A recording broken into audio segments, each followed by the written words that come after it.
एक समय की बात है जब एक जंगल में कई जादुई प्राणियों का घर था।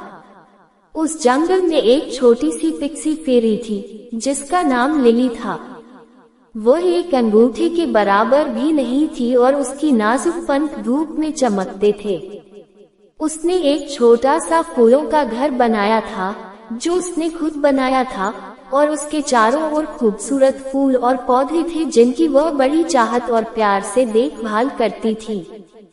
लिली एक दयालु और नर्म फेरी थी। उसे जो जरूरतमंद थे उनकी मदद करने का शौक था। वह दिन में फूल से फूल तक उड़ते रहती थी, रस पिघलाती थी और पराग फैलाती थी, और वह मीठे गाने गाती थी जो जंगल में गूंजते थे। उसकी संगीत कविता इतनी खूबसूरत थी कि जंगल के अन्य प्राणियों को रुकना पड़ता था और उसकी आवाज में खो जाते थे। एक दिन जब एलेक्जेंडर नामक एक युवा राजकुमार जंगल में सवारी कर रहा था, तब उसने लिली का खूबसूरत गाना सुना। वह हैरान हो गया और उसने संगीत के स्रोत की खोज की।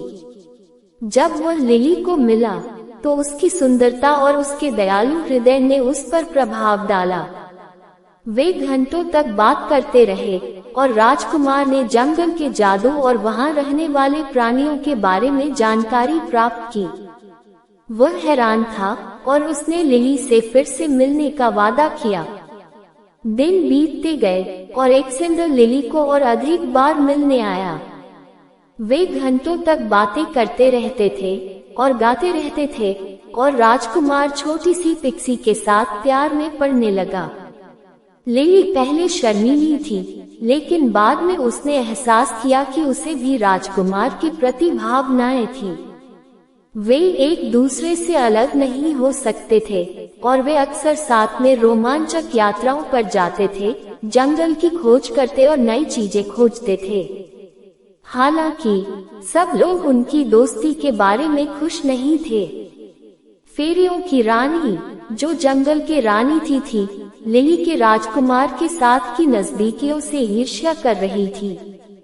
उसने छोटी सी पिक्सी को अपनी शक्ति के लिए खतरा समझा और उसने कदम उठाया। एक दिन जब एलेक्जेंडर दूर थे, फेरियों की रानी ने अपने सैनिकों को लिली को पकड़ने के लिए भेजा। वे उसे रानी के महल में ले आए, जहां उसको कैद कर दिया गया और उसके साथ क्रूरता से व्यवहार किया गया। फेरियों की रानी ने लिली को धमकाया, उसे यह कहकर कि अगर वह राजकुमार से दूर नहीं रही तो उसे कठोरता से सजा दी जाएगी। लिली का दिल टूट गया। वह राजकुमार को बहुत याद करती थी और वह अपने फूलों और अपने दोस्तों के बीच वापस होने की आशा करती थी। उसने जान लिया कि उसे भागने और अपने घर लौटने का तरीका ढूंढना होगा, लेकिन उसे डर था कि फेरियों की रानी उसे पकड़ लेगी। दिन पर दिन लिली कमजोर और कमजोर हो गई। उसे ठंड लग रही थी, भूख लग रही थी और उसके पंख सूख रहे थे। उसने आशा छोड़ दी और उसने सोच लिया कि वह महल में ही मर जाएगी। लेकिन एक दिन जब फेरियों की रानी दूर थी, लिली ने एक परिचित आवाज सुनी। वह एलेक्जेंडर था जो उसे बचाने आया था।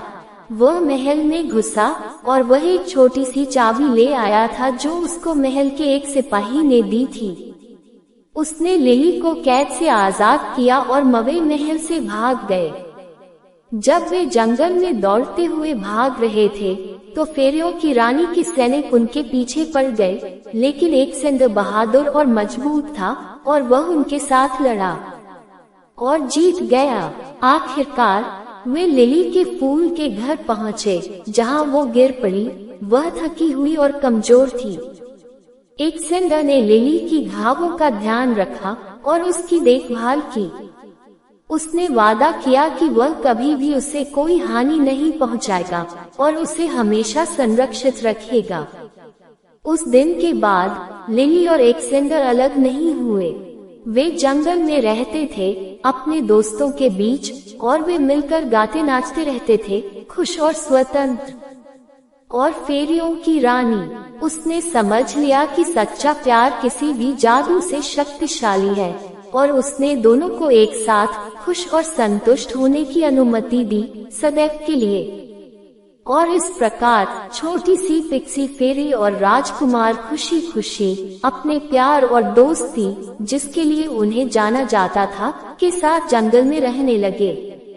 जंगल लिली के गानों की मीठी संगीत और एलेक्जेंडर की हंसी की ध्वनि से भर गया था, और जब भी जंगल में किसी की मदद की जरूरत होती तो लिली और एलेक्जेंडर उसकी सहायता के लिए हमेशा वहां होते।